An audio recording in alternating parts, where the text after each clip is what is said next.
the most anticipated fight in the last, I won't say, can I say decade, fellas? Can we say decade? Yeah. I would say so. I would Yeah. say so. Yeah. Okay, we gonna say decade, man. You know, you had the truth, Big Fish, Erroll Spence versus Bud, Terence Bud Crawford. We should have known how that was gonna be. Who do I want to start with, man? Who do I want to start with? We got to get some reactions to this fight. And Ty, because your prediction was so spot on in the chat, I'm gonna start with you. Well, unlike some people, I knew that fight was going to happen that way. Unlike some people, I ain't gonna say their names. I ain't gonna beat y'all up. But because reason I knew that was going to happen that way is because, like I said in the chat, your boy Spence leaves things wide open when he swings. Has no head movement, can't box going backwards. Going backwards. A few other things, and also of course because Terence is Terence. Some people saying that somebody got a glass shield, blah blah blah. But if I do got a glass shield, I want me a glass house that made out of Terence Crawford glass then, because there ain't no glass shield right there. It's Gorilla Glass. But other than that, yeah. So like I said, it was gonna be the ninth round knockout, but I didn't think it was gonna be that bad though, because the whole time I was watching the fight, I was sitting crying for them to throw a flag, like throw the white flag, like, throw it. This fight is over. Throw it out, please, because I feel sorry for dude for real.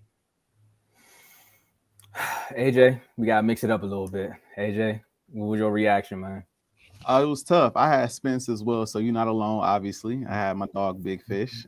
He disappointed me, man. He just looked, to be real, I mean, he looked chopped from the moment he arrived. If we just called him spade to spade, he didn't look like he was there from the moment he got there. Once the fight started, he looked slow. He looked like he just didn't belong, and Crawford just handled business. I mean, seemed like after the first knockdown, it's like Spence was just swinging to knock him down, like get his get back almost. You know, that's what it felt like. And it's like, yo, slow down, be patient, fight your fight. You know, I know he's the type of fighter that like to get into other fighters' space, crowd their space, but like that wasn't working against Crawford, and he needed to adjust his game, and he couldn't. And so he got embarrassed, got knocked down 3 times. I was hurt. Luckily, I ain't put no money on it. But, you know, I respected his pedigree. I respected his resume and the people that he fought. I thought he had a better shot. I guess I underestimated Crawford a little bit there. I know he a dog, but I mean, dang. I mean, Spence is also a dog, but I mean, he made him look foolish. So not much else to say. I know a lot of people don't want to hear this. I want to see the rematch at 154. That's just me. I do want to see it. I do think that he's a better fighter than what he showed. I think he's a better fighter than what he showed just now at 147. I wouldn't mind seeing the rematch at 154. I think we're going to get that rematch. But, yeah, it didn't look good. It didn't look good. Ricky? Yeah. Like we said last show, everything we said last show happened. And we didn't even get the chance to see. I think we probably only got the chance to see maybe 60% of Crawford. We didn't even get to see a full Crawford. You know, and I've been watching Crawford for a long time, and I knew the fight was going to be rough for Spence when he came in southpaw, and you know he right hand dominant, so that's why them stiff jabs was good for them knockdowns. So yeah, it's everything what I thought about. Well, plus more actually. You know, I didn't think he was going to beat him like he did, but I definitely knew he was going to win. So I don't know how Spence gonna get back on that on the rematch, because it'll be the same thing for 154. You can see the skill level is different, the IQ is different, and Spence don't have a plan B. He's a plan A fighter. And once he don't get his way, you know what I'm saying? Once he doesn't get his way or how he want to go, he can't make the adjustment. Even if you try to coach him, I don't think he can make the adjustment in the ring. So look, Ricky, I'm glad you say that. Fast Camp, Tony, before y'all go, man, I'm gonna say y'all for last, but I'm glad you said that because I want to give my analysis on this fight, and I just gotta play something first. It was Spence, man. I see what y'all saying. I see what y'all saying about Crawford. It's that cowboy jersey. You don't look, man. Hey, man. Look. I'll take the jersey off. That's Trey Diggs. He just got paid, all right. But I'll take the jersey off and make the pick. It's just like seeping in your skin, man. I don't know. No. I got y'all. Hold on. Only reason I'm going with Spence, right? And it's not the only reason, but one of the reasons why is this guy's the underdog. You all are coming up here. I understand what you're saying about Bud Crawford, he does this. He took Porter down. You know, he got Sean Porter with the big teeth and all his interviews. Some yeah, man, he hits hard. He fights hard. He's gonna make you do this. He's gonna make you do that. But look, when a guy goes 1-on-1 with the pavement, you can't really deny that. All right, you can't really deny that. His plan B is when my back's against the wall, I have to show up. If this fight goes 12, we are gonna get a trilogy. If it comes to a knockout, I got Spence landed a knockout. That's all y'all get, man. That's all y'all get. All right. I was clearly 1,000% wrong in this. 1,000%. And y'all making the same faces that y'all made when I made that pick. So it was the emotional one. It was definitely emotional pick. Yeah, man. I had to beat the chat to it. I had to put that clip together, man. I had to add the music and everything, man. But for me, man, I don't know who that was in the ring on that Saturday night, man. I don't know who that guy was. I went back and watched a few of his fights. I'm like, look, man, the aggression is there. I also went back and noticed everything that you all said, that once he start stepping back, once he started going backwards, it's going to be ugly. But also, he just stopped listening to his corner. And that was one of the things that really made me upset, because it seems like he was out of character. I can see you making that face, but his corner was telling him like once or twice, right before that third round started, is like, bro, get out of his way. You're just standing right in front of him so he can keep punching you.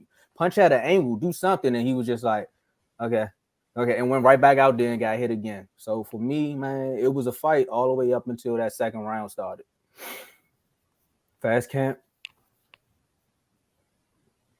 Reaction. Yeah, right when the fight started, he got popped. He got caught. I think that changed the whole fight for him. He came out in the third round. I think he broke his nose. I think he popped his nose. He came down. As soon as he started bouncing and stepping, he dripping. And from there, it was downhill. That was like the most entertaining, one-sided beating I've ever seen. Because it was so entertaining, because it's like you couldn't believe it was happening. Then you kind of, even though I was going for Crawford, you kind of was thinking like, he just got to do something. And although he did nothing, he looked totally out of it. I think, like I said, what really was, you know, he didn't expect the power. He got popped early. His whole, you know, thing changed. His whole game plan just went out the window. He realized he couldn't, you know, really mess with his power, and it was downhill from there. And I mean, fight of the year in a weird way, because it was not competitive at all, but it was like just very entertaining to watch him get beat like that. Tony? What you got to see was the difference between a boxer and a fighter. That's what you got the chance to see, right? And that's what's going to beat him every time. You know, it's the same thing that I was telling Dave about Mike Tyson, and why Mike Tyson started getting beat so much later on in his career, because he could never change his style of fighting. He always had to come forward, and when he fought a boxer, it showed that he wasn't if he couldn't get you out of there and you can tire him out, you know, Mike was done. But this fight right here was a weird fight. I don't know what Spence thought, but you were talking about what his corner had no answer. They could tell him whatever they wanted to tell him, but Crawford kept putting him in so many positions. The angles he was his footwork and the things he was doing was putting them in front of him like that. It wasn't nothing he could do. He tried to move. But he kept getting cut off, and he kept getting jabbed. And that was the one thing that everybody, his jab is going to do this, jab is going to do it. He got out jabbed.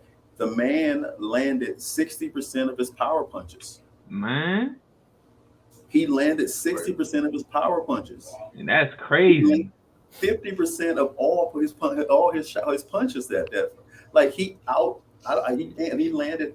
I mean, I couldn't watch it after a while. I was like, and you know, they needed to stop that. They should have stopped that fight probably around 6. They probably hurt his career by letting him go further.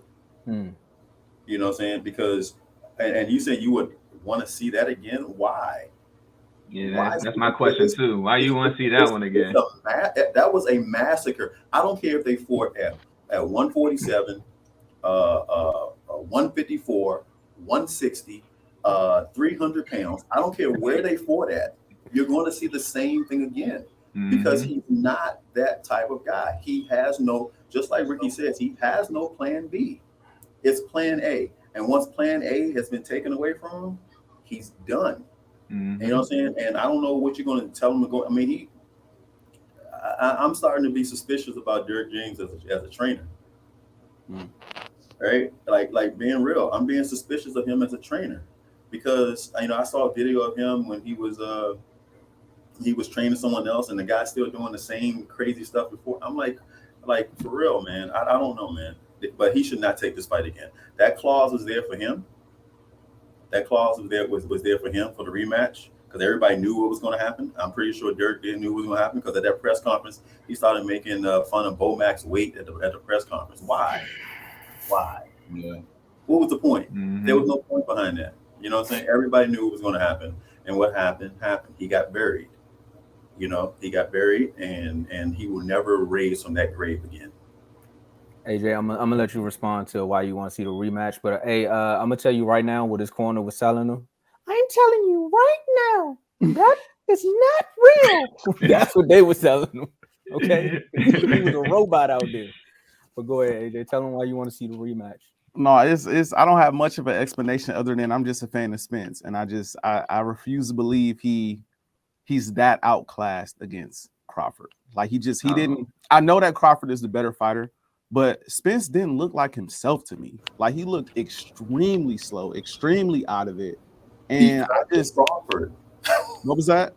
Because of Crawford. Because of Crawford, yeah. Fighter will make a good fighter look bad. I refuse to believe it, fellas. I refuse to believe it. If it happens again, I'll be first in line to buy because I refuse to believe that. I refuse to believe that he's that much better. At this point, I realize he's a better fighter, but I want to give Spence.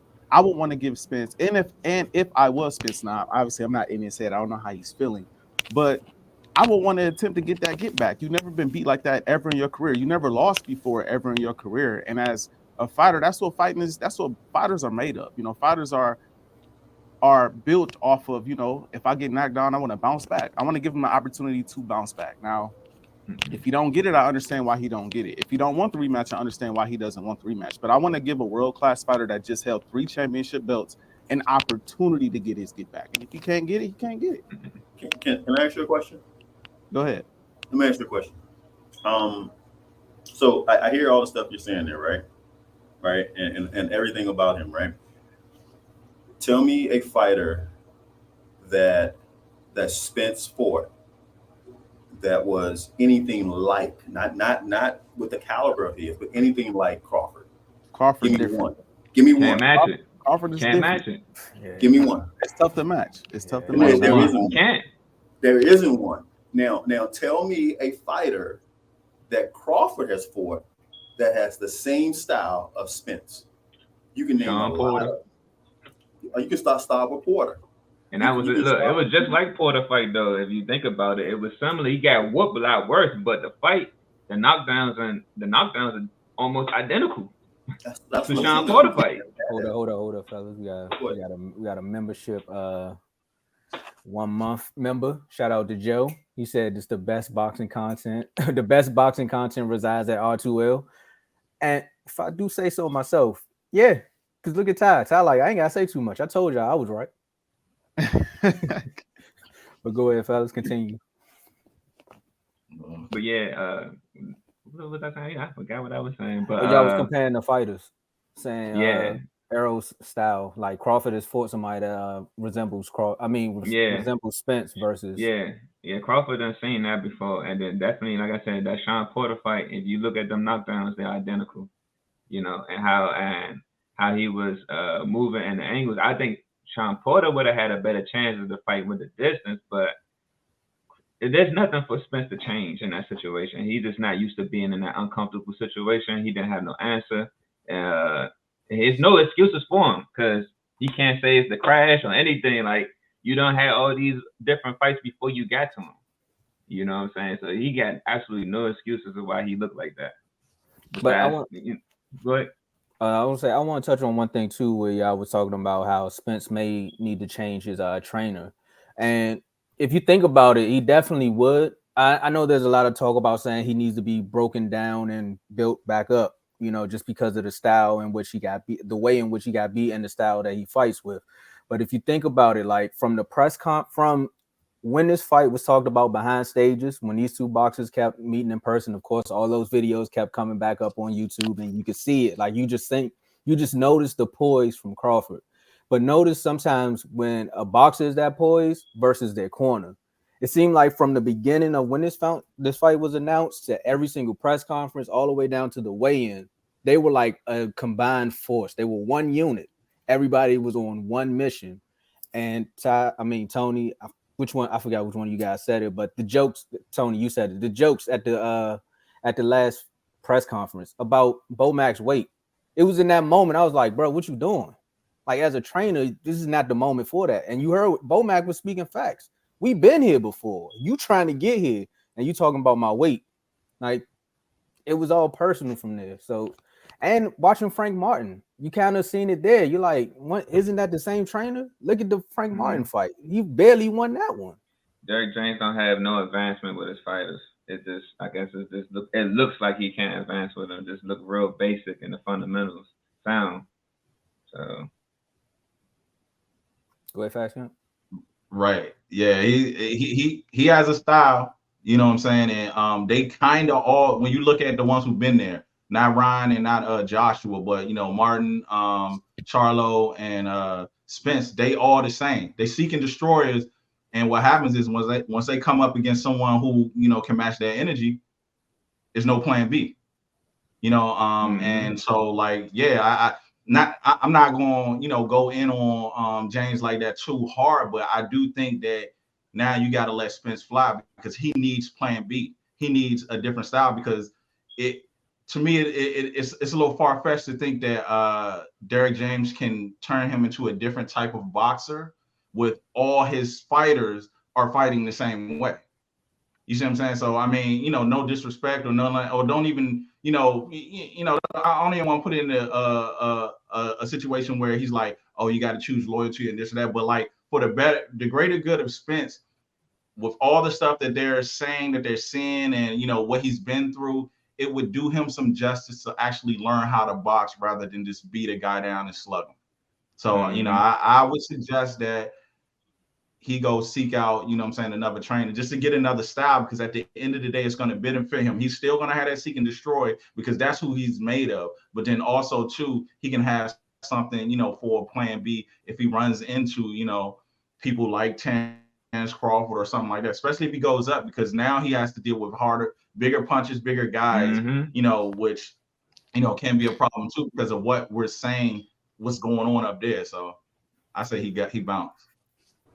Let me ask you this, and this is for the panel too. But let me ask you this, AJ. If I'm with you, not even gonna ask you, I'm gonna just throw it out there. I'm with you with the rematch if he does get another trainer and it's not in December. I'm with you on that because again, like he definitely got whooped. Like he got cleaned up. He did. But for a guy that did take those 3 belts, you kind of got to give him that. Like the way Crawford went out there and beat him, and the style in which he beat him with, because he never made Crawford switch styles. Like he stayed in the same exact style the entire fight and just kept beating him with that jab. Like I want to give him a little bit of be like, look, bro, you can probably get him this time. However, he does need another trainer because of that plan B, because y'all talked about Porter. Porter made him switch his style because remember the clip went out. You're down, and he came out, knocked him down, and the fight changed after that. So Spence gets out there, and then let's say he is winning a couple rounds, and who's to say Crawford's corner don't do the same thing, and then he switches up, and Spence is like, "Whoa, I ain't seen this before." I think Derek James is the guy for that. I agree. I echo the same words. I just, like I said, y'all are more so of the boxing experts. I speak from a fan perspective. I don't really speak from the analytical, perspective when it comes to boxing. I'm more so of a guy that just likes to watch the sport and not dive too deep into, the fine details. So as a fan of the sport and as a fan of him, I'm like, it's no way he gonna lose like that again. No way. After you see the guy, obviously he seems to be more talented, but I agree. You switch up trainers and you give him another opportunity at the same opponent. I don't think. Does he lose again? Probably. Probably, if we being 100, probably. But does he lose that bad again? Does he look that bad? Does he look so outclassed again? I don't see that. And again, as a world-class fighter like himself, like I know he wants that get back. I know he's the type of guy. He's made of the type of stuff that says like, nah, you're not gonna get me like that again. You may get me, but I'm gonna make you work this time. You know, you got to try to get them belts back. I hope so, man. I hope so. He take that fight in December, it's gonna happen like that again. My bad. Yeah, it's gonna happen like that again. Yeah, I do agree. He got to wait it out a little longer. He got to wait it out a little longer. He needs that Apollo Creed for Rocky type thing, right? Like I always go in there and think of those movie type things. He needs that type of thing right there. Someone is going to take him and be like, all right, you got this right here, but let's do this right. Let's change it around and do some other stuff in here. Will it matter? No, it won't matter regardless. Like he'll still lose, right? Now, will he get beat like that? Probably will get beat the same way, right? I mean, it's not going to matter because he's going to need to test that style out against another fighter before he goes and fights Crawford with that style. Yep. He's not going to be able to just go out there and be like, oh, I got something new. Let me see if you can figure this out. And then 30 seconds later, he's in it like this again. Right? so said he bust around and break your neck. Man. So that's what I'm saying. Now here's the crazy thing. I was watching the Stephen A. Smith show, right? I was watching that, right? And he had Teddy Atlas on. Teddy Atlas thinks he needs to take a whole year off. All right. And I can see why he's saying that, right? I can see why he made that type of judgment about him, because I don't know, like if he took this in March of next year, I still wouldn't think he'll be ready. Right? I just think that there's something. It's something psychological when you get beat like that, especially when you've been hearing how great you were, how much of a fighter you are, how you break people down, how this or here, people are soft as tissue, and you know, and because of you, that's how they are. And then all of a sudden you come out there and you looking like, you know, most people put that meme up of Martin when he fought Tommy Hitman Hearns. You know, you come out and you're looking in the mirror, and that's what you're seeing in the mirror, right? What do you say to yourself, and when you see yourself in the mirror like that? Psychologically, man, he's beat psychologically. Forget about what his face looked like. He's beat psychologically because not only did he lose 3 belts, he also lost $1 million. If you guys remember that. Yeah. So not only did I get beat, but I had to write a check for $1 million and hand it over to the guy that just beat me. Like that's the psychological things, right? No matter how much money you made for this fight. So I don't know, man. I wouldn't take that fight if I was him. I would move on to 154, take somebody small up there, and about another like 7-8 months, take somebody up there that's not known or as a warm-up fight, and then maybe go out there a belt up there or something like that. But nah, leave Crawford. Now if Crawford follows him up there, which he said he's going to do, that's gonna be pretty tough, because now you're back in the same division with the same guy that just beat you and stuff like that. So, but I don't know, man. I wouldn't take it again. I'm glad you said that, because now that leads me to this question: because we gotta talk about Crawford a little bit. I know we gotta give Crawford a little bit of something. Definitely give my man some props. He needed, man. Because we went through, of course, we gave Spence's Kleenex, and he on the couch. We talked to him already. Like, all right, bro, now we gotta go talk to the winner. Yeah. What's next for Crawford, man? He after he put the pause on him, he started yelling in the crowd, telling some you next. Everybody know who he was talking to. He was talking to the Charlo.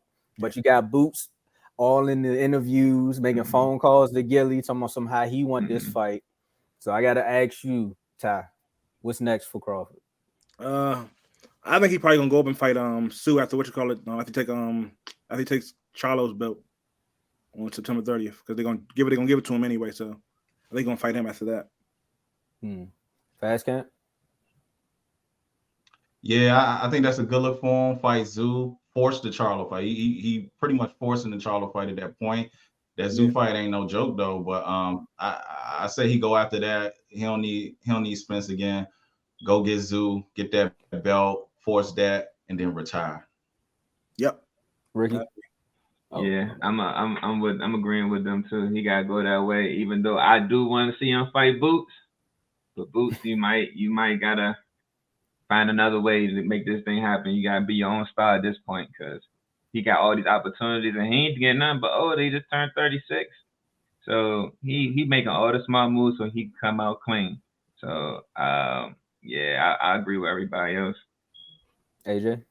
Yeah, I'm co-signing. I still want the rematch. Dang it, I don't care. I still want Smith to get his get back, or at least an opportunity to get his get back. But if that's not gonna happen, then I agree. Gotta go after Zoo and then Charlo. All right, Tony. He'll get back on his back. That's what he's going to do. That's what he's going to do. No. But no, in all seriousness, I mean, that's the only thing he can do is move up, because there's nothing for him in 147. Boots ain't ready. I hear you, Ricky. I hear Erroll. He's ready though, Tony. He ready. Man, I'm trying to say it's gonna shock y'all. Y'all gotta. Look, I'm gonna tell you like this. Canelo wasn't ready for Mayweather, right? But what happened after that fight? It made Canelo. Boots need that. I hear you saying. That sounds like that benefits Boots more than Crawford though. What you was about to say, Fast Kind? I know you about to say something. Go ahead. Nah. I see what you're saying, but in the essence of the Crawford and him, yeah. I mean, he ain't, because you're saying Boots is ready. Boots ain't ready for Crawford, but that I do think turns him into a monster. Yeah, he gonna get punished by Crawford because he just not, he ain't seen that caliber of boxing yet. But I can see what can happen after that.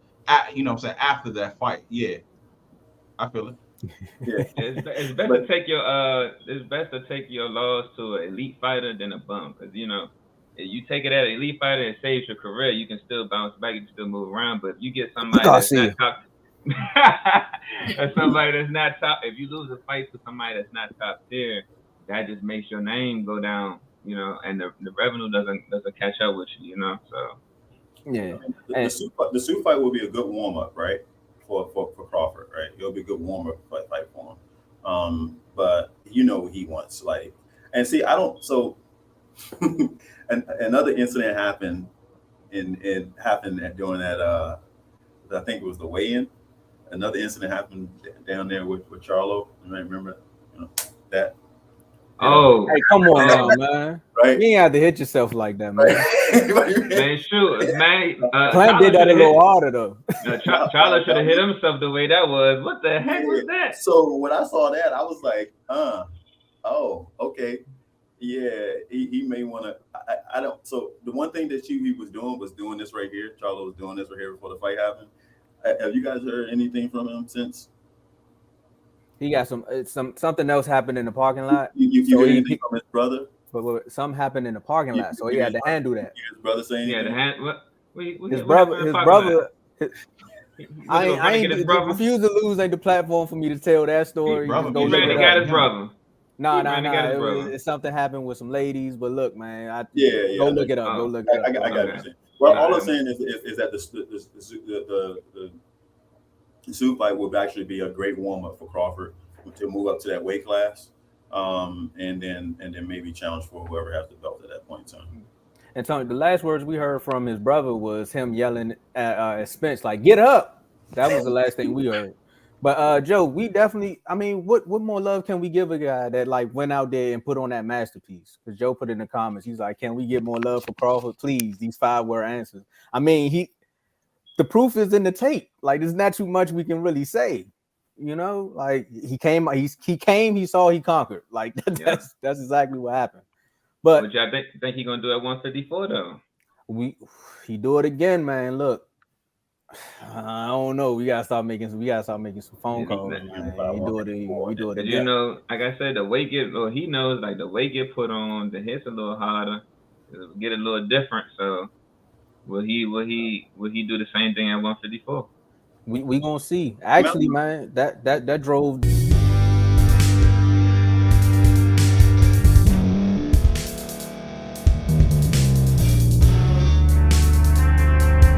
Thank you for staying to the end. If you're watching this on YouTube, please like this video, subscribe, and also hit that notification button so you can be notified next time we put out a video. If you're listening on any podcast platform, subscribe and hit that notification button, y'all, so you can be notified we put out another podcast audio. And last but not least, hit that share button. No matter what you're listening to or watching it, hit that share button and send it to somebody that you know that would love to watch this episode you just listened to. So once again, thank you for staying to the end, and we'll see y'all in the next episode.